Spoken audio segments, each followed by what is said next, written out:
On se rencontre pour le film Promis le ciel, dans lequel je joue le rôle d'une femme pasteur qui s'appelle Marie.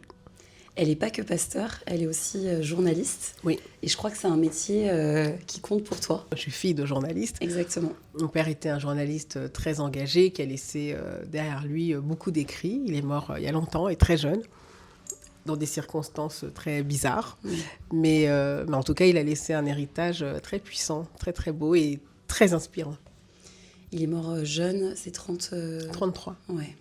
Et t'as pas eu l'occasion de le voir travailler, t'étais toute petite? Alors mon père travaillait beaucoup à la maison, notamment le dimanche, pendant que moi j'étais devant Goldorak, Heidi, tout ça. Candy, la Panthère Rose. Donc je me revois devant la télé, la table de la cuisine était par là-bas. Et mon père, je me souviens, il avait son dictaphone. Donc j'entendais des voix, la voix qu'il avait enregistrée, pause, il écrivait, il écoutait, il retournait en arrière. Je ne me rendais pas compte que c'est quelque chose qui allait compter pour moi, mais en tout cas, c'est des moments que je chérissais, parce que mon père avait une présence très positive.